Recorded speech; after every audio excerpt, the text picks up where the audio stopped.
Herzlich willkommen zu Living Free, dein Podcast für ein freies, authentisches und erfülltes Leben. Mein Name ist Tanja Hirsch und ich hoffe, dass du dich nach jeder Folge ein kleines bisschen freier und inspiriert fühlst, deiner Intuition zu folgen.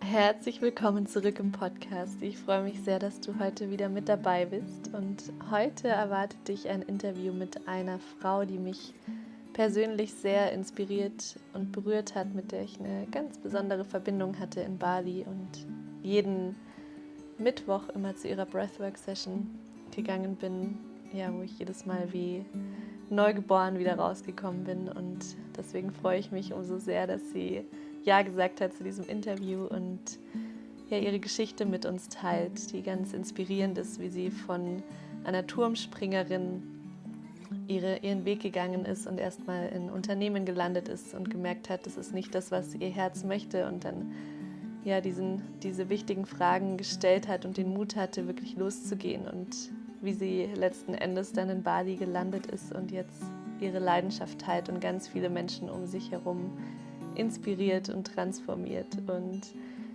ja, wir sprechen darüber, was es bedeutet, dein Purpose, dein Dharma zu leben, wie du es finden kannst. Und diesen Monat im Juli erwartet dich hier im Podcast ein Special-Thema. Ich habe ja manchmal Special-Themen, und diesen Monat geht es um das Thema Breathwork, the magic of the breath. Und ich habe 3 ganz spannende Interviews für dich vorbereitet mit Experten, die dieses kraftvolle Tool wirklich teilen und ja, ganz toll den Raum halten. Und Katie ist meine erste Expertin zu diesem Thema, und ja, sie erklärt uns, was der Atem, diese Atemtechnik, die sie benutzt, mit uns machen kann. Sie leitet dich durch eine kurze Session, damit du ja einen kleinen Vorgeschmack darauf kriegen kannst, was dich erwartet, wenn du mal eine Breathwork-Session machst. Und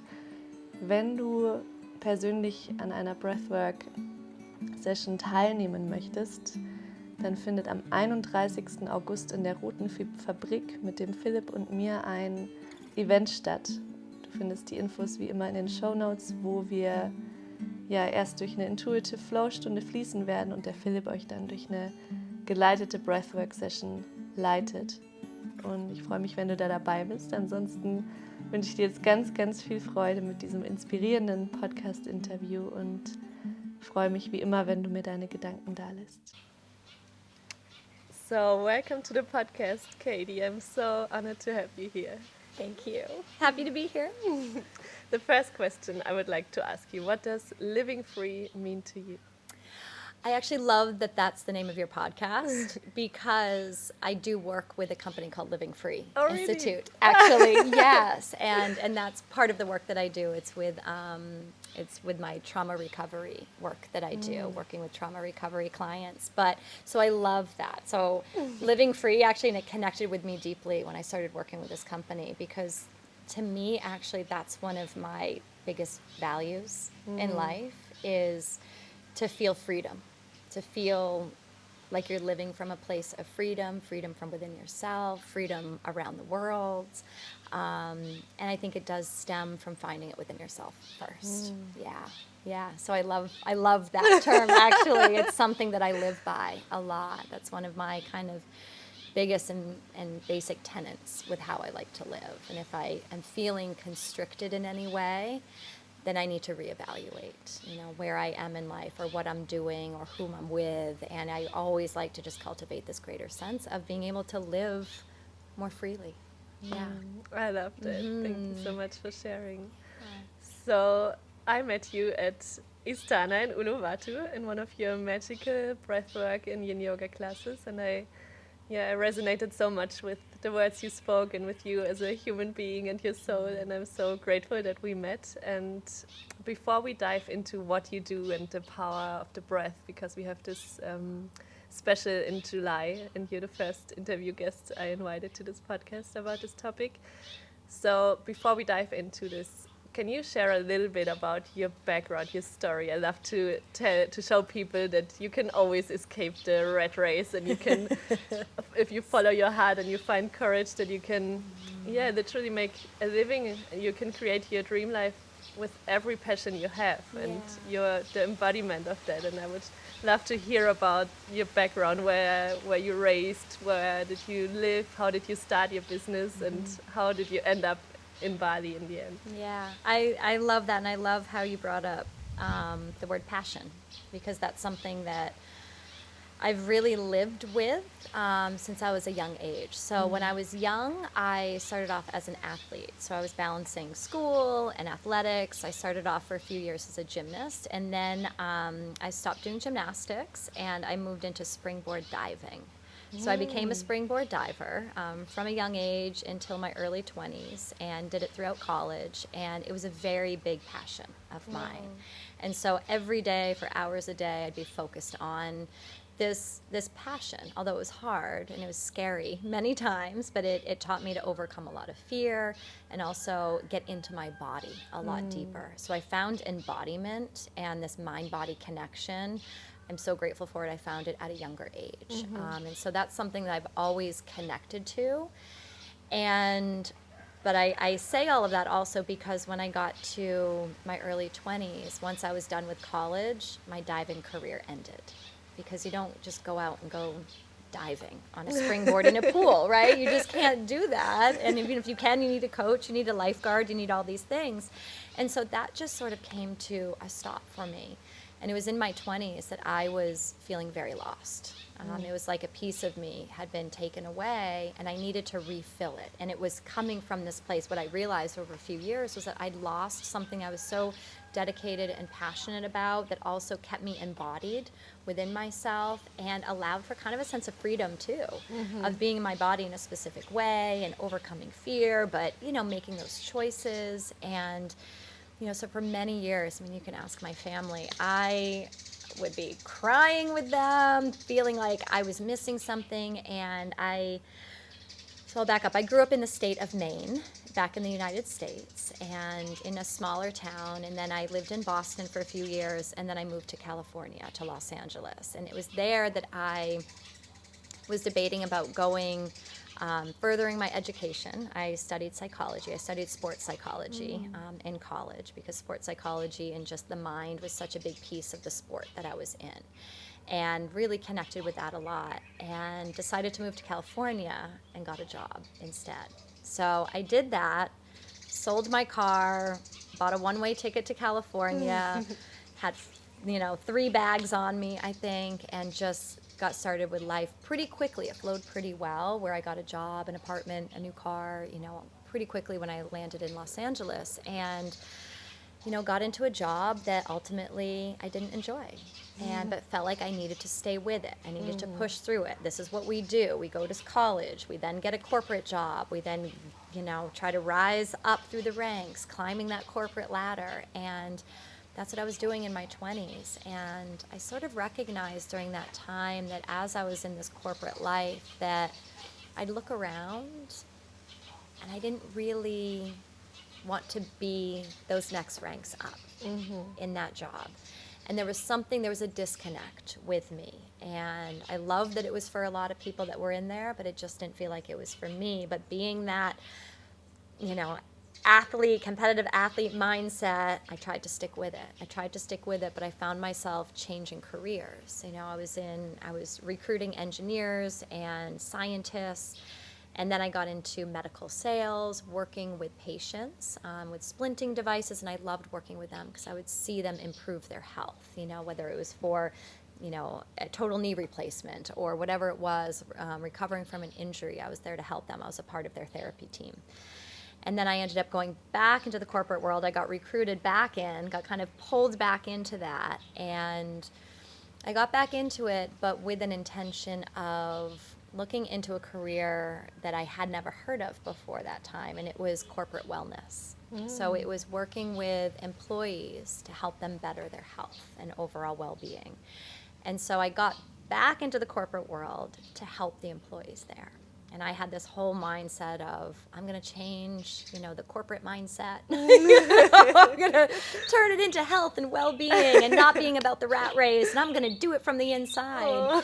And unfortunately with that, I'm a part of it again. And I'm kind of, beating up against a wall of, the leadership in a lot of these companies, I think they did want to care about the employees and better their health, but then on the flip side, they were still working them to death, working them hard and maybe not truly allowing them to care for their health and their well-being. So I got into that career, which started to refill that passion of mine again.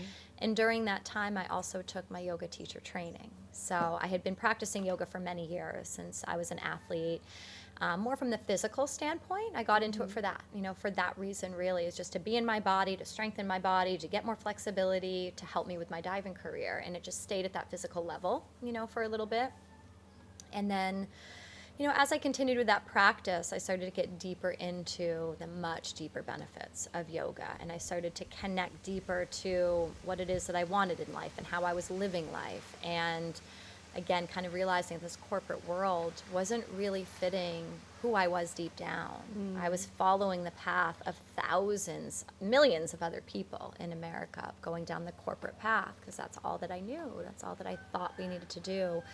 And through my yoga practice and then going through a yoga teacher training, I just kept diving deeper and deeper into who I really was and learning to be more okay with that was different than a lot of other people I was surrounding myself with then. And it still took me years to get out of the corporate world, but I started teaching yoga on the side as well as working 40, 50 hours a week. And I just kept diving deeper into the yoga side of things while still working in the corporate life. So I did that for 5 years. So I was balancing both worlds. I'd be in that corporate rat race, all day for 9 hours that day, and then go from there, and on my car ride to the yoga studio, transition into that yoga teacher again, And so it was this balance, and I really enjoyed, parts of the corporate life. I really did. I enjoyed the connection with the employees. They're really helping them with their path to well-being and doing it in a place that was challenging to do it in. In this corporate world, in the offices, behind the computer, but then helping them to recognize how they needed to focus on their health in other ways, their stress, their nutrition, their exercise, their overall well-being. But I started to realize I'm gravitating more and more and more towards the yoga world. And I was making a really big impact with people that came to my class. And I was seeing that even more so than at a Fortune 10 company I was helping to run the wellness program for that had 280,000 employees. And so there I am with 280,000 employees at my hand, but doing everything from behind the computer and working with attorneys and working with how do we create these programs and which vendors do we work with. So I got farther and farther from the employee and more managing the program. And it has its benefits, and there's a wider potential reach there. But I noticed my energy in my heart when I was teaching yoga and when I was teaching meditation and getting deeper and deeper into breath work. And that pull just became so strong that I eventually left the 6-figure job in corporate America and started to lead yoga retreats as well. And so that's what led me to Bali. The first time I came to Bali was to lead my first retreat. I'd actually traveled here the year before I had done an advanced yoga teacher training in Thailand, and came to Bali, and I had a calling to return here. I literally heard a voice that said, you have to come back here and you have to share this with people. And so a year later, I did my first yoga retreat halfway across the world from where I was living, and decided to leave my corporate job and stay in Bali, and that's what I did. And so that kind of started this much deeper path into fully immersing myself in the yoga world. And so that was 4 years ago that I first started with that, and I'd been leading yoga teacher trainings as well during that time. So I've learned a lot about myself in this, and that I'm definitely somebody that, although I love taking risks, I do, I love taking risks in life, I also take calculated risks, and I may do it a little bit slower than just immediately, I want to teach yoga full time, I took 5 years to get myself there while I was still balancing out the decisions in my life, where I felt comfortable. And so I say all of that because even if it doesn't happen immediately, it can happen over time. And that can bring you into a more authentic path of following your passion, and doing it in a slow way. And then when you feel ready, to jump. And you still never feel completely ready. You never do. But it was that following the passion, following my purpose, following that Dharma, following and quieting the opinions of a lot of people, and learning to do that. And for me, that took longer. For me, that took a lot longer. I applaud other people who can do it a lot quicker, than the way that I did it. But that was my path that I took and needed to take a little bit longer in order to really jump in even that much more fully. Wow. A really powerful and inspiring story. Thank you so much for sharing. I resonated a lot with it, and I'm sure many listeners can feel themselves in one of these stages that you described, or even are at this point now where they know they're trying to balance it. I can remember when I was a teacher, I was teaching yoga and was teaching in school, and even though both was teaching, it was a completely different energy. So in school I was overwhelmed by all these noises and I had to manage so much, and I was so stressed. And then from that I had to flip. I used to have a yoga studio and just be in this role of teaching relaxation and help people to relax and to drop into their bodies. But at this point it was really hard to balance because I was so stressed that I didn't feel this place of relaxation within myself. And that's when I realized I can't do both at the same time. And that's when I realized because I could feel that my purpose is in this path. I didn't know at this point what it was, but I could feel I needed to go there, and I can't do both, and I have to let go of this other path, which was a massive point of security for me, because being a teacher in Germany is probably the safest job you can get in this world. And so it was a struggle between my soul and my mind, and I think many people can relate to this, that deep down it's an intuition, it's so subtle and it's soft, but you know that you have to follow this path. But it takes a lot of courage to get rid of the expectations of your family, your friends, people that choose to stay in this cage and not to follow their path, to say, that's your opinion, but I know I have to go there and to still stick to this path. And no matter what it costs, to be brave enough to feel free from the inside and to follow your passion. And I'm doing this coaching program with Sahara Rose. I don't know if you know her. It's I think so. You would love her. She was the reason, I think, the biggest reason why I left the job, because she was a role model for me. She's been where I have been, and with her work she shared so many ancient things that resonated with my soul. And I'm doing this coaching program to be a Dharma coach, so I learn all these tools to help people find their purpose. And that's what I so deeply wish for every person in this world, that they follow these little breadcrumbs of excitement, like you also shared in your story, because they are the highway to your Dharma, to your if you follow what excites you and what makes you feel alive, and where you find your passion, that's where your Dharma is. And you don't have to know where you end, right? You didn't know you're going to live in Bali 10 years ago. I will tell you that much. I did not know that. But you followed the breadcrumbs of excitement that lead you to this place. And it's still unfolding. It's a lifelong process. No one knows what's going to be in 10 years.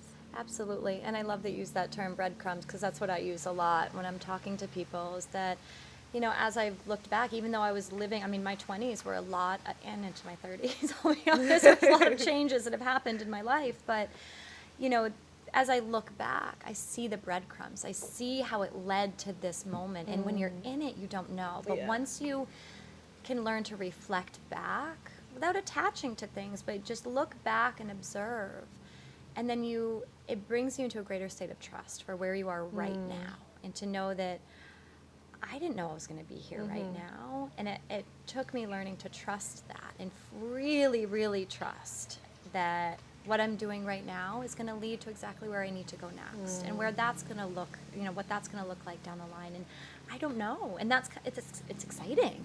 It's very exciting. It can be, fear-inducing at times, but it can also be, if we can flip that and make that anxiety that we feel around fear of the future, worrying about the future, and flip it into an excitement about it. That I don't know it. It could be even grander than I ever could have imagined or ever even had planned for. I'll tell you, that's how I feel right now. That, I've had to make a lot of sacrifices in life. I'd had to give up a lot in order to gain things that are more in line with my purpose and my soul and my spirit, and trying to just continue to reconnect to that every day, all the time, and be grateful for everything that led up to this moment. All the tears that I shed leading up to this, it was all worth it, and it taught me so much along the way. And I think that, to your point too, of both of us having that connection of, it wasn't sustainable for us to keep doing both worlds, to jumping back and forth from one world to the other world and back and forth. And with you saying how you started to recognize that you couldn't fully relax when you were going from teaching into teaching yoga, and that was an indicator for you to kind of make that choice, which path do I want to take right now.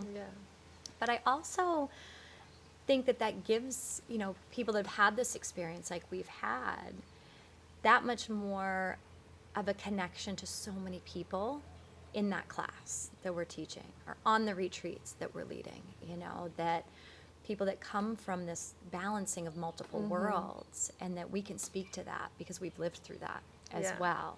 So being grateful for that, the stress that took, the ability for you to kind of even push beyond that and then make those appropriate choices for you, and really face that and try to make those decisions. Yeah, I think that it allows us to understand that perspective a lot more from others that have been in that world, that stressful world too. Totally agree. I loved it. And I love that you shared that you learned to trust. I can't even explain into words what you're trusting, your soul, your mission, that there's something bigger than yourself waiting for you. And we have to trust this inner feeling in order to make the change and jump, because you can't know if you're able to fly. You're at the edge of this cliff. That's always how I saw myself. And I was clinging to the last few stones, which was the safety of my school, which wasn't safe for me anymore. It was just taking away my breath, because it made me feel so unfree. And I knew I had to let go, but I wanted to be sure that I'm able to fly. So I stuck to it so long, and I allowed it to risk my health and my mental state. And then when I finally felt this deeper knowing, and I trusted my soul that it's here for a reason, and I'm here for something bigger than I can ever imagine, when I could really feel this in the lowest moments of my life, I was finally able to let go. And then when you let go, of course you have to prepare. You cannot just run and jump and believe everyone catches you or you're going to fly. You have to prepare, but you're never going to feel ready. And if you find the courage to trust yourself, then you're able to fly. And then you can feel really free from the inside. I think that's what the whole podcast is all about too. Absolutely. Because it's nothing from the outside. You can live in Bali and feel unfree. It's an inside job. Yeah, and there have been many people that I've witnessed that have felt that way as well, thinking that Bali might be the answer to everything, but not realizing that no, you need to go deeper within yourself here. And trust, that has been my mantra for probably 14 years now. From when I was in a place, actually it stemmed with my career, and getting to a point and trusting in the universe, and trusting that I don't know exactly what this is going to lead to, but I have to trust that it's going to lead to me following and finding that purpose, and then living from that place. And then that mantra shifted for me in different ways over these last 14 years as to what trust meant. And it has ultimately landed in a place of trusting myself. And in trusting myself that I will have the answers. I will know when to leap. I will know what to trust for this next step forward. And I might not know what's 2 steps ahead, but I can trust in this next step, because my intuition, my inner guide is telling me, step in just this one little direction. Then the next direction will present itself. Then this next step. And so that's been a really, really, really, really big one for me, and getting to that authentic place of trusting. I think that's where the magic happens also. That's where you stop to control everything, and you have to know what's going to be in 1 year, and who I'm going to be with, and where I'm going to be, and just trust the unfolding of this life. Exactly. And, I had mentioned earlier, I think, about how I've always been one that will take calculated risks. I won't take so I equate that to, okay, I'll leap off of this cliff, but I have a safety net underneath me. And that's what I was calling my corporate job for so long. That's my safety net. That's my safety net. I'm not quite ready to leap yet. I'm leaping a little bit, but then I kind of land in that safety net. And then once I finally quit my corporate job and decided to go fully into yoga and leading retreats and trainings and traveling the world, it was, all right, here's the leap without the safety net. Let's see. But I got to that point of being able to trust that I don't need that safety net. I just need to know that next step and trust in that. And the belief in yourself, that you can handle anything when it comes your way, because shit's going to come your way. And it's learning to work through that and with that. And how can that then help change your direction even? That whole saying of, it's not happening to me, it's happening for me. And that really is such a true statement. And even just going back into this last year that we know has been really hard for so many people, and has been really, and I'm vocal in smaller groups, I guess, about it's been really hard for instructors. It's been really, really challenging, but it's also been a way for us to really embody the teachings that we have been teaching for so many years. It really has been. And so it's like, whoo, okay, here we go. Don't just pray us. Yes, everything about non-attachment, about like all these things. Like now we're in this place to really embody that and to really, I say this a lot to people as well, and a lot of clients I work with too, is that we can, believe me, I'm a big like self-development reader, courses, all these things, like taking the knowledge in, reading about it, listening to it, hearing it, but until we put it into practice, that's where the learning and that's where the shifting really happens. And so you have to have that mindset of stepping into the fear, stepping into the uncomfortable in order to really make those internal shifts. That's where a lot can start to change. Totally agree. And I think because all of us, we want to know the next thing, and we want to learn more and to accumulate all this knowledge. But if we would embody 1% of what we already know without taking another class, our life would change so much more. Because we all know these skills, but it's about embodying them when we need them. And that's where the magic happens. Yeah, and I need to, I call myself out on things too. I love to read. I love to do, I love to take in knowledge and information. But we also forget that we have so much knowledge within us. The wisest. The wisest and the most authentic to ourselves, instead of, sometimes learning just from it all plays a part, but just from learning to other people. But a lot of the true knowledge we need is almost unlearning some stuff in ways, and just come back to that purity of who we are. And that's what I talk to a lot in our active breath work, is that these layers that have been put upon us from other people, from society, even from beautiful books that we've read, but sometimes we need to peel those layers off and get back into who you are, because that's your true guide. It's in you. Like, we know this, it's in there. But we want sometimes those answers to be given to us. And because we can't handle the unknown, and we want someone to tell us the answers. Exactly. Can you tell me what my Dharma is? Give me the quick fix. Give it all to me right now. I'm ready to handle it. And I would say that to myself, like, I'm ready, universe. Just give it to me. Give me what I need. But a lot of the time is staying in the discomfort for a little bit. Peeling off those layers, getting deeper to yourself, who you are, and then allowing that to guide you, because then you can trust in that. Once you can find that authentic trust a little bit more, and it's that deeper connection within. That's when you allow your fears not to be bigger than this intuition. Because it's so easy to stop, because our fears are so big. I remember when I quit my job, which was a huge step for me. I had tears in my eyes. I didn't know if it was the right decision. I was so scared. I took a picture of myself. I can't even look at it. My whole face is swollen, sitting in this office and about to give this letter. This was just one piece of paper that made this connection, that I could leave my job. But I think if we find this trust within ourselves, it makes it easier to notice these fears and to notice the doubts that are holding us back, that want to keep us safe. Of course they do. and to do it anyway. That's the true courage, to do it anyway, even though these things will be there, because we think we can only do it if we are not afraid, but it's never happening. They always will be there, and we have to step into our power and say, okay, you're there, but I'm doing it anyway, and I'm crying, I don't care. I'm doing it through the tears, and I'm doing it, I'm stepping forward. Yeah, it's so true. So powerful. Yeah, and we have those defining moments in our lives, and just like that, the tears in your, that was a defining moment for you of, wow, I can step into fear, and I can come out on the other side, and it's remembering those things, looking back at your own personal life and those defining moments, those little the breadcrumbs of the defining moments that led into who you are right now. And you know, you can't plan some of this stuff out either. No. You know, and I've shared this before. I had a very close friend of mine who told me, and when I was actually planning, when I was thinking about leaving my corporate job, moving to Bali, and he's traveled back and forth from Bali a lot, and I said to him, you know, I just want to know, like, I want to have it planned out. I want to have it planned out, and then I'll be ready to go. And he said, Katie, whatever you plan is not going to work. And he said it kind of in that little bit, like, that's how I received it, in a little tone. And I was like, what? F you. It's going to work. If I create a plan, it will work. But his whole point in what he said, and it has stuck with me for 5 years right now, is whatever you plan right now in this moment, that's not the way it's going to go.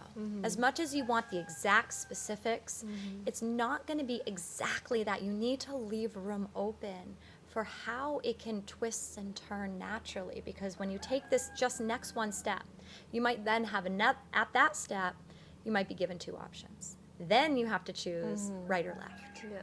And then if you choose right, then you might come to another little decision-making point. You might have to choose right and left again. So it's like, how can you anticipate what all of those are going to be out ahead of you? So it really is that cliche again, just one step. Yeah. One step. Then you sit, you pause, you reevaluate, you feel. You let that feeling of where that next level just brought you to, you're in a new place. So now what is the next step going to look like? So to have it all planned out, because I can be that type of a person sometimes. I'm both like a planner, a little bit type A, a little bit of a perfectionist, trying to recover from all that stuff, but then also I'm a free spirit as well. So it's trying to work with those two of stepping into that fear, doing that next hard step, but then allowing for the freedom to see what might come next. I can't even imagine what might come next, you know? You would restrict yourself if you knew exactly what happened. Exactly. And I mean, again, going back to this last year, like I had all of last year planned out. I had 4 retreats, I had 4 month-long teacher trainings. It was going to be a year of teaching and traveling and bringing people together. As I made that decision to do it, I remember a moment thinking, oh my gosh, I've done it. This is what I've been working towards for the last, at that point, 8 years. I've been working towards this through the corporate world, through everything I was doing, piling everything on, trying to get it exactly right. I did it. I arrived. Here I am. And then the pandemic hit. Yeah, just when you think you have it all together. Yeah, that's when the universe, I call it little winks from the universe, like, okay, honey, just remember. Are you sure? Just remember. And so, but I actually do say that, where the universe sometimes like, are you sure? How sure are you? How strong in this alignment towards what you think you want for your future are you? I'm going to throw a little wrench in here right now. I'm going to see, you know. Then it makes you stand up and makes you reevaluate, and it makes you come back again to yourself, hopefully, and reevaluate, is this? And so last year, you know, I got through one of the 8, you know, things in that teacher training, and it was spectacular, amazing. I thought, yes, it's all happening. Then the pandemic hit, and pretty quickly I had to pivot. I mean, I had to cancel everything that was lined up, had to work with, you know, so many people around that where their dreams were now being crushed a bit as well. And here I am feeling like I'm the one crushing them, even though I'm not, but we literally can't be traveling right now.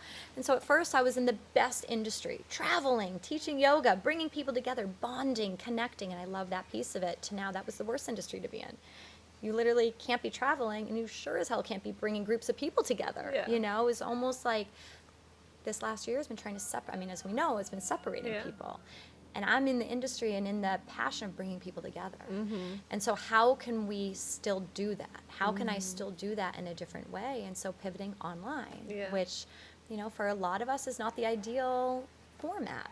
We want to be in person with one another, forming these deep bonds, these deep connections, these growth opportunities together from an energetic standpoint of this flowing of energy between people in person. But here we are now online. And so, okay, this is what was given to us. Do I want to work with this or do I not? And I could make that choice. I had a choice. I have free will. I can choose to move in that direction or not. And I chose to teach online and move through that uncomfortable point. And it took me a few months, quite honestly, to get used to that. But then it turned into this whole other platform to be able to reach people that I couldn't reach in person. So here I am now teaching to people around the world where I never could have done that last year. Exactly. It also opens up so much space where we thought, oh my God, it's restricting and it's putting me in a box I don't want to be in. Right. And then you suddenly see, there's actually opening so much and so many possibilities. And that's just it, is taking what might seem as a perceived setback, but seeing how you can utilize that. This isn't happening to me. How is it happening for me? That whole thing right there. And so still creating that freedom. How can I still, even though I'm kind of being controlled in some ways with decisions and what's happening around the world, how can I still find a sense of freedom within these controlled mechanisms right now? How can I say, okay, you're telling me to do this, but I'm going to use it right now to still help people, to still be of service. No, it's not ideal, but damn it, I'm still stepping into this because this is my passion, this is my purpose. I'm going towards the pull. And and then with that, I started to transition into a whole other deeper place of helping people and working with this online trauma recovery program where I never foresaw that coming up. I really didn't. And there were little signs along the way that were starting to lead me in that direction that I recognized about 8 months before everything came about. And I kept following that little tiny pull. Again, it doesn't have to be this ginormous push into this direction. It's paying attention to those signs, paying attention to how that feels in my heart. And again, for me, it kind of takes a little bit longer, but then it's usually pretty powerful once I get to that point. And, started to teach, private clients around the world, a lot in Europe right now, who are dealing with a lot of complex trauma in their life and using mindfulness, meditation, yoga, breath work to help them, really make some deep shifts within themselves, getting into the somatics of the body instead of just in the mind, staying in the mind, the emotional part of the brain or the thinking part of the mind. It's like getting deeper into the body and how the body influences the mind. We know this. Science shows this now. There are so many studies out there where when we can embody things, really get into our body that much deeper, that it literally changes the neural pathways in the brain.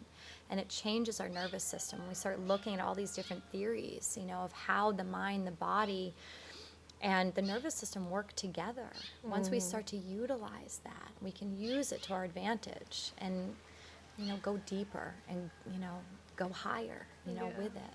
Yeah. So, in this last year, what felt like a big slap in the face from the universe turned into this beautiful growth opportunity. And I think a lot of that comes from our mindset and, how we can connect deeper within ourselves to keep trusting ourselves, what's being shown to us, the steps that we take, and knowing we can always pivot a little bit along the way too. But we have to have that connection with ourselves to recognize that. And I think that's also when you follow your heart and you follow your passion and you find your Dharma and you keep evolving, putting yourself in this situation where you're on the edge of your comfort zone. You got to play with that edge. Oh, it's so hard. But things you never thought were possible. Yeah. 2 years ago, I thought I would never speak one word live on camera.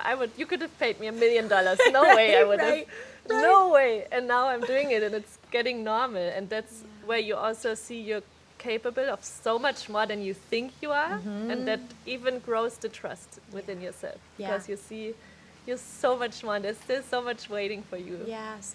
And to your point right there, getting over some things where your mind was holding you back, where, I had 4 or 5 years ago, when I first left Los Angeles and had, a nice student base there, and they said to me, will you please teach online so we can still practice with you even when you're traveling? And I still, right now, I shouldn't beat myself up about this or judge myself, but I even promised. I said, yes, I will do it. I will overcome my fears. I will teach online for you. I will try to do that. And this was, 4 years ago. But I felt like it has to be perfect. So it kept holding me back. So I didn't fulfill that promise to some people that I said, trying to push myself out of that comfort zone, but I didn't do it. I didn't do it because the fear of perfectionism was way too big. And I thought, I need to have the perfect production, the perfect lighting, the perfect environment, the perfect microphone system. And I will thank you, pandemic, because that pushed me into a place. Forced you to do it. Yes, and where everybody was in this place of, we are not perfect. And I remember saying that, in the first few classes I taught, I said to the students that joined, I said, thank you so much for joining. You're now watching me grow in a way that's not perfect. And thank you for supporting me in this, and thank you for being patient with me, because from being a competitive athlete with the ego in there pushing you forward to perfect everything that you're doing, I have had to learn to let that go. And in this last year, I let it go more than ever before. Things don't have to be planned out. Things don't have to be perfect. Just go. Just do it. And the right people will support you, will hold you, will encourage you. And it's fun for them to watch somebody grow as well. And I felt that even in that imperfection that I was in, the Wi-Fi going out, always having to look at Zoom crashing, all these things. But they were also able to watch that and learn from my own imperfection that it's okay. We can laugh. We can be lighthearted about this. It doesn't have to be so serious and perfect all the time. No one wants perfect. No one expects perfect. No. Just ourselves sometimes. And I think that's the two main things that keep preventing us to going out with our message and to share our gifts, what other people think. And the fear of not being perfect enough. And I've heard that. To everybody listening, I have heard more yoga instructors as well say that and kind of own that in a way of, I'm a recovering perfectionist. And teaching yoga has taught me that. You can show up and you might mess up. You might forget a side. You might forget a pose that you did on one side, not the other. And you're like, whoops. All right, guys, sorry, we're going to go. And you do it in a public forum sometimes. And you learn how to work with that as well. And again, take it a little bit more lightheartedly. I'm very big with this when it comes to teaching yoga too. It's a focused practice. It's definitely focused. But we can be lighthearted. We can be playful. We can laugh.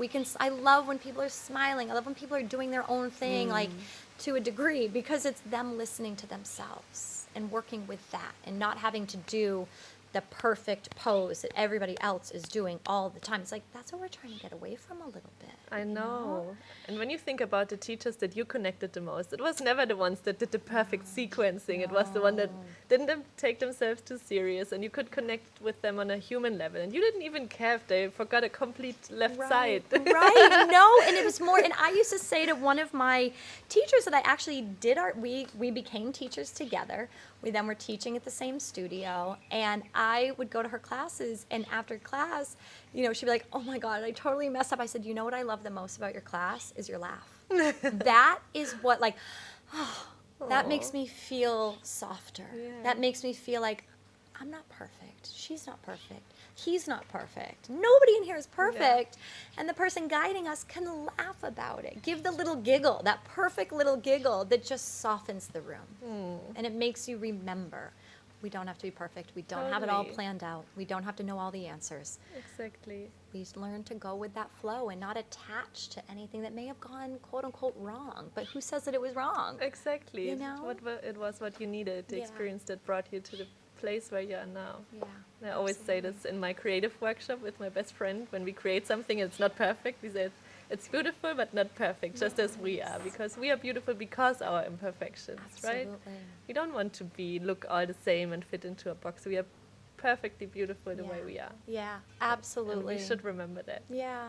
And and I think that's something that ever since I was in medical sales, actually, and calling on doctors and, going into offices and stuff, and then even with my teaching, and what I hear from a lot of people is I connect with how genuine you are, where it doesn't feel like I'm going in to give a show or show up perfectly. It's like, no, we're just here to be our genuine selves, and we're all learning. And I always say too, like, never put a teacher up on a pedestal. We're all human. We're going through this experience together. We all have our own lessons. And if somebody tells you they know everything, run from that person, because it's not authentic. It's not authentic, and we all stumble. We all fall multiple times, but it's all in how you step forward from that place. And do you beat yourself up about it? Do you judge yourself about that? Or can you step forward like, lesson learned, here we go. Thank you for that lesson. I'm moving forward now. After that opportunity that you just gave me to learn something, now I get to step forward with that knowledge and maybe make a different choice going forward. That's more authentic for me. But it takes time to get to this point, but it takes both the mindset, but then the doing of it again. Totally agree. Yeah. I love that you're doing things to help people, connect, and I'll say reconnect to what their Dharma is. And I do believe that we all have our lessons in this lifetime. We all have our Dharma, and it can look very, very different. Maybe it's not about getting out there and being a yoga instructor, but it's about being that mother to your child, to show the child that perfection is not here. And so it's all these different ways that we can connect to that, and I think it's a beautiful experience. We're all supporting each other with that. We all should be supporting each other with that. And I think the Dharma is not what you do, it can be shown in different ways. It's how and why you do it. Yes, exactly. And that's again with, when it comes to teaching yoga, it's about living the yoga. It's not about what I'm telling you to do on your yoga mat. Like, come on, how surface level is that? It's like, no, we can go deeper. We can go deeper, and it truly is. How do you live? How do you live your life from this more, yogic perspective in ways? And there are a lot of perspectives when it comes to that too. And most of us get the access to the deeper levels through the body. If we get a sickness or some problems, we find yoga, and then that's where the universe opens, and we find this whole other world. And like the Narnia closet, the closet, and then you walk through, and it's like, holy shit, that's another world. Exactly. And we just keep going through it. Oh shit, there's there's more. Wow, there's more. I mean, it is a lifelong path of learning and growing is the way that I look at it, and it's just a way for your soul to keep evolving. And that's the way I look at it. And I will tell you this, to your point right there, sickness is what brought me to this path as well. And I did a lot of pushing down of emotions, a lot of holding things in, a lot of biting my tongue, a lot of being perfect, I grew up for 10 years of literally being judged on my performance. Through gymnastics, through diving, and it was very rarely a perfect 10, and so it was this constant, I'm not good enough, I'm not perfect enough, keep going, be this person, and until I started to shed that, so with all that stuffing of it down, I had health issues, and I had some potentially serious health problems, and that woke me up. And that brought me into yoga in a deeper sense, actually, as well during that time. And then that led to this other path. So I am thankful now for that really, really, really challenging time in my life that could have gone in a really debilitating direction.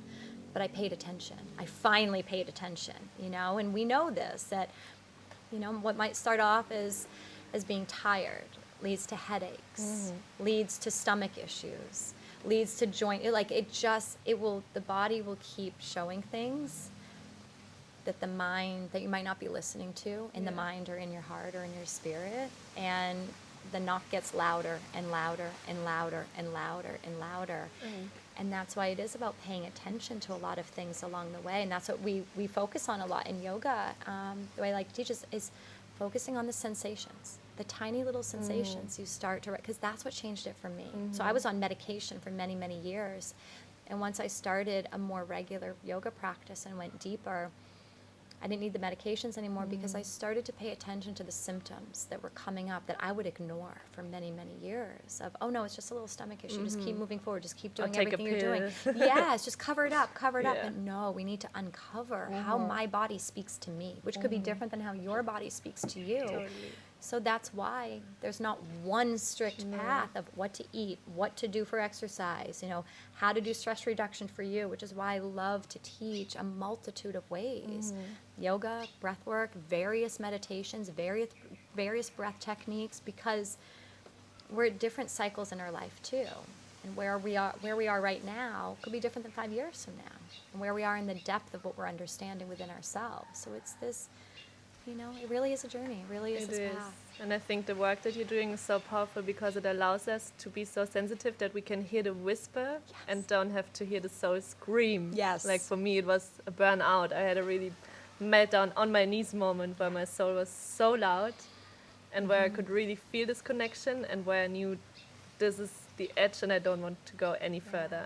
My worth is so much higher than what I'm living right now. And I don't want people to experience this deep point. We can choose before through awareness and mindfulness and all these powerful techniques that you're also sharing in your retreats and your work that can prevent this, and that you can learn to hear the little subtle whisper and to trust it and to live from this place. Yeah. So that's why I want to talk. We talked a lot about it. I loved our conversation. To get into the work that you're sharing. And this month in my podcast, it's all about the magic of the breath. Because I think if you haven't had a 10-year yoga journey, sometimes it's hard to understand these deeper layers. Everyone can connect to the physical body. Our brain can get this. Maybe also our mind, because we know we have a lot of thoughts, emotions, some parts, emotions we allow to come to the surface, others we push away. But the spiritual level, for some people, it's really far away. Even though I know it resonates deep down with a part of yourself, for some people it's like, ooh, this is spiritual shit, what are they talking about? Yeah. And through the breath work, it's a really powerful tool to connect to all of these layers. So would you share a little about the magic of the breath? What made you experience it, to get to know it? What did it change in your life? Well, it's funny, again, kind of going back to when you might have different little signs or signals or something, when I look back, I didn't even realize how much the breath meant to me until more recently. But I still remember the first, I'll start off with yoga, when yoga changed for me, because it was physical. It was all physical for me from the beginning. For the first few years, it was just strengthening the body, getting more flexible, having it support my diving career, and then just staying healthy on a physical level. And I literally still remember the breath that changed my life with yoga. And I remember the pose that I was in. I remember where I was at, and I remember what that breath felt like. It as woo-woo as this might sound, it felt like this breath of life that just woke me up from the inside. But I still didn't pay a lot of attention to that. I just then deepened my yoga practice for myself and kept going and then teaching. And then I've noticed for myself, just like with, it can help me with stress reduction, the power of the breath, and I was using that a lot in my corporate wellness and stuff. But then over the last few years is when I started to get a lot deeper into breath, and how there's so many different pranayama techniques within the yogic world. But when I started to tap into a more active style of breath work, that showed up for me in my life when I needed it is when I started to hit some different layers. And so as I like to explain at the beginning of my breathwork sessions, is in yoga there are these things called koshas, the sheaths of ourselves, of our beings. And I don't go deep into the terminology around that in a basic class, because a lot of people might not even be yogis. They're just starting to connect to the breath because they've heard about this thing. But there are different layers to ourselves. So there's the physical layer, there is the mental layer, there's that emotional layer, there's that wisdom layer, there's that spiritual, blissful layer of ourselves as well. And so through the breath is one of the most profound technique and work that I have gotten into that has the potential to hit each of those layers.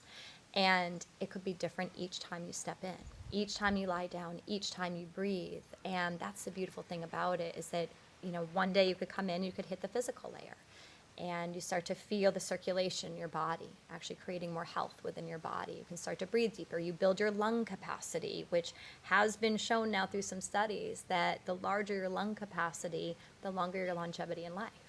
So it's all these things that on that physical layer, hell yeah. And there's studies out there now. There's science behind this now. And there's more and more books out there about this, which is just amazing to read into that. And so you can hit at that physical layer, and you can stop right there, and that's okay. You might also be able to go deeper into the intellectual mind and gain more clarity and have some deeper directions into which way you want to go in life as well through this breath. And this breath technique is like a meditation as well, because you're getting out of the thinking brain that we're always in. Because the brain is usually thinking about the past, thinking about the future, or the same repetitive thoughts in our mind every day. And so through this breath, you get to quiet those, the monkey mind, as we call it, in yoga so much, of the mind jumping around. And we focus the mind first, and then we allow the breath, the prana, this energy, this oxygen that's carrying around so many nutrients into our body that we need to live. It's the foundation of our life. And I say this to a lot of my clients. We've had so much focus over the years of, and I don't want to take anything away from this, but of what to eat, of how to exercise, sleep. Where is the breath? The breath literally keeps us, we can go for nights without sleeping. We might go a little crazy in our mind. We can go for days without eating. We can go for some time without drinking water. How long can you go without breathing? So why isn't that the foundation of how we live? And once you can connect to a deeper breath, a more powerful breath that can really help us in so many areas of our life, it can then help you assimilate food and nutrients better. It can help you sleep better. It can help you exercise more efficiently. Like, it's all these things, but that's the foundation for life. You can even control your stress level. Yes, absolutely. Focus on your breath. It's so powerful. And that's the thing, that there's so many different breath techniques that yogis have known for centuries. And yet there's more and more of a focus coming around it now, which is beautiful, and I'm so thankful for that. And there's so many different techniques to the breath, and I've done breath work with corporations, and I'll explain to them the different styles of breath work, and you can utilize the breath as a tool. That's what it is. It's a tool. It's something that happens, as we know, automatically. We don't think about it. It's an automatic action in our body that keeps us alive. But the awesome thing is, it's a tool that we can use to help shift our own internal energy as well. It can calm us down. It can wake us up. It can move things through us. And so with more of the active breath work that we've done together quite a bit, is you have that potential to also go into the emotions, which are stored within our body. They are, and that's where disease can come in. I mean, I know that from myself. I know that from many other people, is that if we just push emotions down, it's going to show up somehow and in some way. And from my early 20s, I used to say, my body tells me when I'm stressed before my mind does. Yeah. And I knew that intuitively before I did any learnings around this. And it's the truth. And once we just start paying attention to that, then, so we might feel it in the body first, but how do we go to the deeper layers to clear that energy, to let it out, to not keep pushing it down? So we get into the emotional layers. You can then get into the deeper wisdom layers of connecting to that intuition. So when you start to clear away all that heaviness that we've put upon ourselves, or that others have put upon ourselves, the society has put upon us, when we start to clear those layers, we can do it with the breath. We get to our more authentic selves. That's where we have so many of those true answers that we've been seeking. And so it can take some time to get down to those layers, especially depending on what might be happening on the surface level of your life at times, whether it's professionally, with relationships. Sometimes we need to hit those layers first before we can go even deeper into it. And then we have the power to hit the spiritual layer, of that blissful layer of ourselves, which we can get through the breath as well. So, if you're starting off right now with the whole the physical aspect, that's where I was too.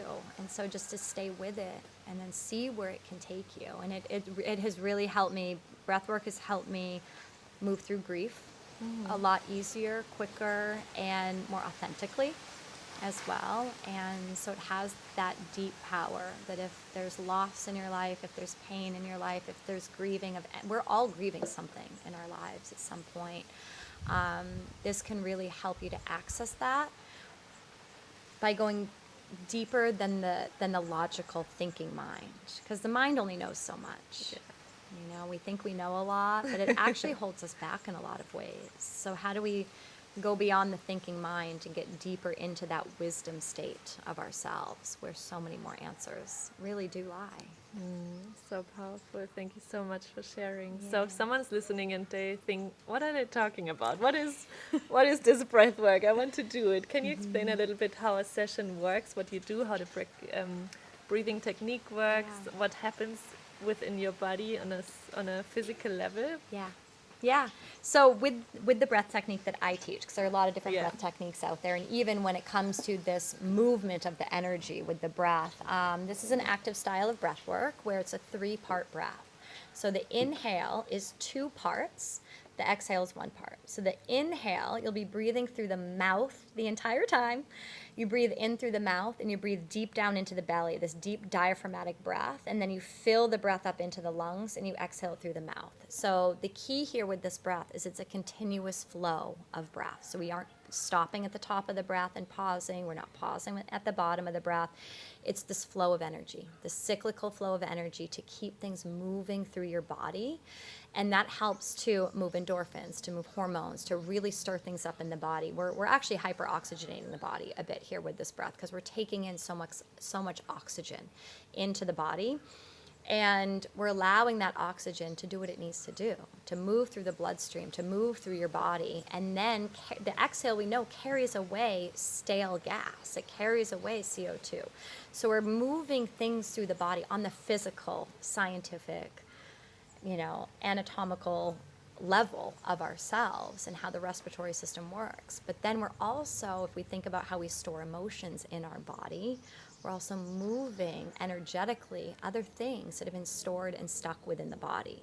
Same thing with the mind. We have the same patterns, the same thoughts within our mind. So with this breath, we think about letting go of old thought patterns, bringing in new ones with the breath. So everything is associated with the breath. So these breathwork sessions last for the active breathwork portion is 20 to 25 minutes. So we're doing this active breathing in and out and in and out and in and out and in and out. And we start to feel sensations in our body. So that, again, even if we just stick with the physical layer of this, we are bringing more mindfulness into our body, more awareness, where mindfulness is really that thing that can change your life as well. And it literally, with the work that I'm doing with a lot of my trauma clients, is we're changing the pathways within the brain. So we're able to go from that emotional, more reactive part of our brain. When we work on mindfulness, we come into that more pausing, come back into the present moment, what's happening right here, right now, not what's happened in the past, not the emotional, experience that we've had around something in the past, but how do we pull ourselves right here into this moment, right here into our breath, and allow that to create new neural pathways going into the prefrontal cortex of our brain. So we're working on those connections as well. So I know I'm bouncing around here a little bit because there's so much that the breath can do for the body, the mind, the nervous system, the spirit. But so through this breath work, we're stirring up the energy within our body. I mean, you can feel it if you do this type of a breath, even just for 30 seconds. And we can do it right now if you want to. Yeah, I would love this. Yeah, so everybody listening right now, if you have some time, then I want you to come to a seated position and sitting up tall. And you can just rest the hands on your knees to start off. And if you feel comfortable, you can close your eyes. I want you first just to connect with a natural breath. Moving in and out of the body, you can breathe through the nose right now. So I always want to bring mindfulness into the natural breath before we move into this deeper work. So as you sit here with your eyes closed, just notice the natural flow of your breath. And even as we just observe the breath right now, it may start to shift naturally to a more efficient breath, a deeper breath.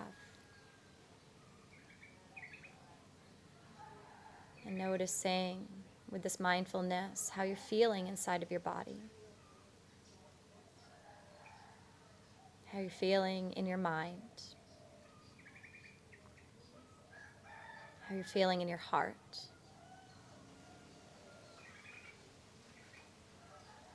And now we will begin to move into this breath technique, and you can keep the eyes closed or just keep the eyes softly opened. And you'll bring one hand onto your belly, And bring the second hand on top of your heart space, so right on top of the chest. And taking a big breath in, just starting through the nose, breathing in through the nose. And I want you to fill up all the way into the lowest part of the belly. And then like a wave, you're going to fill all the way up into the upper chest. Then open your mouth and let that breath out. Just let it fall out of the mouth. Again, like that, in through the nose.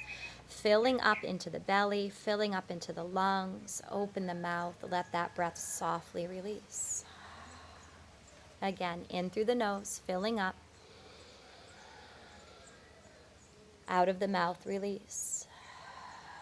Now with your mouth open, breathe in through the mouth, pulling in even more oxygen. Fill up into the belly, fill all the way up into the lungs. Exhale out of the mouth. And without stopping this flow of breath, breathe in immediately through the mouth, filling up into the chest. Exhale out of the mouth. Keeping this flow, inhale from the mouth into the belly, into the lungs, and out. This flow of breath, keep going. Belly, chest, and out. Belly, chest, and out. Belly, chest, and out. All through the mouth. Take 3 more rounds of this breath on your own, connecting to it for yourself.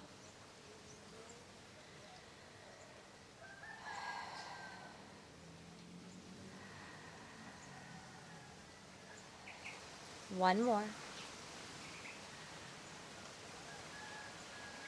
And then lowering the hands down onto the knees or in your lap, keeping your eyes closed and just returning to a natural flow of breath. Through the nose if you would like.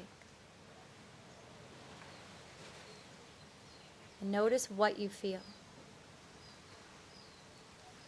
Notice the sensations in your physical body. Maybe a feeling of lightheadedness in the head. Maybe some pulsation through the body as you feel the blood pumping through. Maybe some tingling. Maybe the breath is slowing down and calming down the nervous system, following that sense of calmness and peace. Maybe you notice a greater sense of clarity in the mind, some more space within the mind between your thoughts.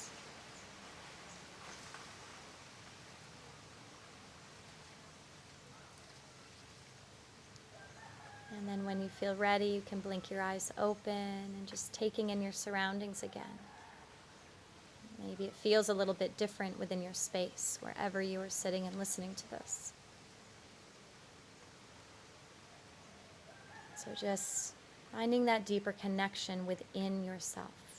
And I'm a firm believer that when you find a deeper connection within yourself, you can connect more authentically and deeper to others. But it starts within, and it starts with the breath. So with this active style of breath work that I teach, what we just did there for just a minute or so, with the breathing in and out of the mouth, with that wave-like breath of filling up and releasing, we do that for 20 to 25 minutes. So if you felt any sensation, any shifts, any changes within your body, your mind, your heart, your breath, your nervous system, just imagine what's possible 20 to 25 minutes of that. And so to anybody out there right now, we always do this lying down. So you don't sit up doing this breath for the long period of time because you might have felt a little lightheaded. So we always want to lie down when we do it, always staying safe within the body first, never standing, never sitting, always lying down on the ground. Or on a bed is okay as well. But yeah, so this breath technique is very profound. And again, you might not know what comes up, what may be ready to come up for you in each session. But I do believe that what you're ready for will present itself. It will be revealed. Yeah, it will be shown to you. Thank you so much. That was amazing. Even 1 minute, you can feel a shift. It's like when you open your eyes, everything is a little bit more beautiful and more clear. And that's because of mindfulness. The breath was the tool to get you into this mindful state. And that's where, you know, there's so many different of these tools, but ultimately this greater sense of mindfulness. That's where things shift within yourself, within your life, within your surroundings. Things get brighter, things get clearer. in the outside world and in the inside world. And with that breath technique, I mean, that was an introduction into this more active style of breath, which is a little more powerful. It's a little more activating. But with that, even if you just do the breathing in through the nose, filling up into the belly, feel that fullness to the breath, and exhale either through the mouth, which is, I feel, more cleansing, or through the nose, which is a little bit more calmer, softer. So just connecting to that that breath, taking 1 minute, 1 to 5 minutes every day, connect to it. It's life within you. That's what you're connecting to. Yeah. I sometimes did that in the classroom or going to the Yes. toilet if I felt my stress level is rising. I just took a few deep breaths into the belly, and it completely changed. It shifts your stress level, and you get more relaxed and more present. And it's so powerful. And we underestimate the power of the breath. Oh, it's in so our everyday underestimated. lives. Yes, and with clients I work with, I'm big when it comes to sort of associations, to start building new patterns in our lives and new habits. So, kind of like what you just said about going to the bathroom. So I'll tell people, we all have to use the restroom at some point, right? We all brush our teeth, I hope, twice a day, right? So before you brush your teeth, before or after you use the restroom, just stay there for an extra minute, an extra 5 breaths, which is, maybe 30 seconds of that. And just connect to that breath. And the more that you start to build those associations, every time I go to the bathroom, 5 deep breaths. That'll take 30 seconds to a minute. 3 deep breaths can be, 15 to 30 seconds. That's it. We can carve out that time. I don't care how busy you are. We can carve out that time for your well-being. And it starts there. It can start there. That's the foundation, again, of life. So once you start connecting to the breath and then mindfulness to the breath, think about how that can translate into the mindfulness of what you eat and how that then affects your body. You start to pay attention to what I'm doing and how it affects my life, to the conversations I have, to the people I surround myself with. When we slow down and we start to recognize, how do I feel with this? How do I feel with my breath? How do I feel with that type of food versus another type of food? How do I feel when I'm around this person versus that person? When I'm in this job versus that job, right? But it can start with 15 to 30 seconds. The 3 deep breaths, the 5 deep breaths. That's the starting point. Especially when we're running from one appointment to the other. Even I have this sometimes, and then I just stop and take 1 minute, and it changes. It changes your mindfulness, your presence, your awareness. Yeah, and to people, and it slows you down so quickly. And I would do that, again, going from, like we were talking about, from one job to the other job, which is teaching yoga, I would take time in my car when I came from my corporate job and before I walked into the office, into the yoga studio. So 2 opportunities right there. Sit in my car, connect to my breath, changes everything. Changes everything. Especially in conversations or conflicts, right? Before we react. Yes. Just center. And that's where, again, this practice around mindfulness comes in. And there are studies around this of how it works within the actual brain, this neurobiology of the brain. If you're more of a science, you need science-based studies. It is out there. You just have to look for it. It is there. Yeah. But when you do it, and it doesn't happen overnight. Of course, creating new neural pathways and how we respond versus reacting, it takes some time. So it's not this big moment, but it is, you start to recognize, oh my gosh, wow, I didn't react the way that I would have before. And I have this story where I remember that moment in my life where I saw my practices really helping, where if I spilled a cup of coffee, I'd be like, oh my God, I'm in a rush. No, how did this happen? I kind of, judge myself and judge the situation. And I remember this 1 cup of coffee that I accidentally hit when I was racing somewhere. And I just went, oh, okay, I'll just clean it up. And I recognized, I thought, oh my gosh, that's a different reaction than all the other dozens of times that I've done this. And so it's recognizing also the shifts that are happening in your life. That again is mindfulness. Yeah. Always coming back to this mindfulness. It can change our lives. It can change how we interact with others. It can change relationships. It can change with your job. How you talk to yourself especially. Yes, absolutely. So. Aww. I know we've talked for a long time. So sorry, I get passionate about this. I could keep going for probably hours, but we could keep this conversation going forever. But Yeah, I'm really grateful for our time together and for every single class on my Tuesday ritual with you, which is my last one today. I can't even say that out loud.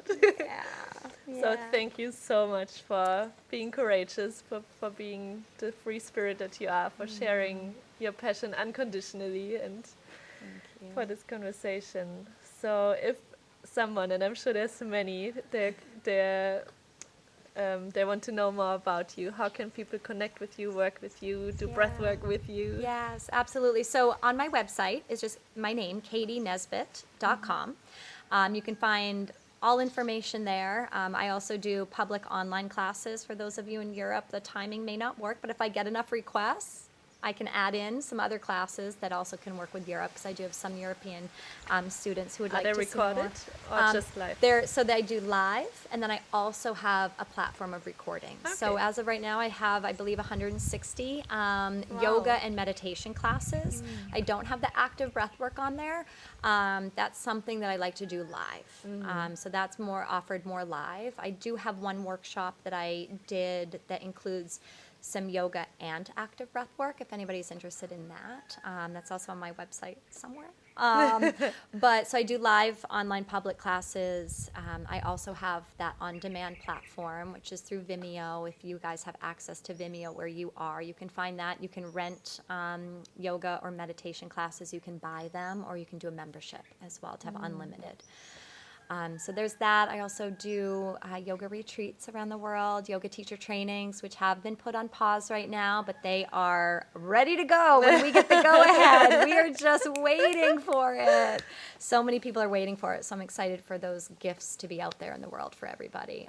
So you can find me online. You can also find me on Instagram. Connect with me there. Ask me any questions. I love connecting with people. I love helping to answer questions that is just... people are afraid to ask. Ask me behind the scenes. I'm here to answer that. So my Instagram is Katie Nesbitt Yoga. Facebook, Katie Nesbitt, just my name. I think those are the main areas. I have a little YouTube page where I'm going to start adding some more videos on there. I have some that I'm ready to actually upload, so you can find me there as well. Yeah, I will link it in the show notes too. Yeah, great. Thank you so much from the bottom of my heart. I really enjoyed the time with you and the conversation. Yeah, me too. Thank you so much. Thank you for all the work that you're doing as well. I look forward to staying connected. Yeah, we will. Yeah. Thank you. Ich hoffe, dich hat das Interview genauso sehr berührt wie mich und du konntest ganz viel für dich mitnehmen. Ich freue mich, wenn du mir deine Gedanken zu dieser Folge dalässt, wenn du was für dich mitnehmen konntest, und ansonsten sehen wir uns das nächste Mal. Bis dahin, alles Liebe, deine Tanja.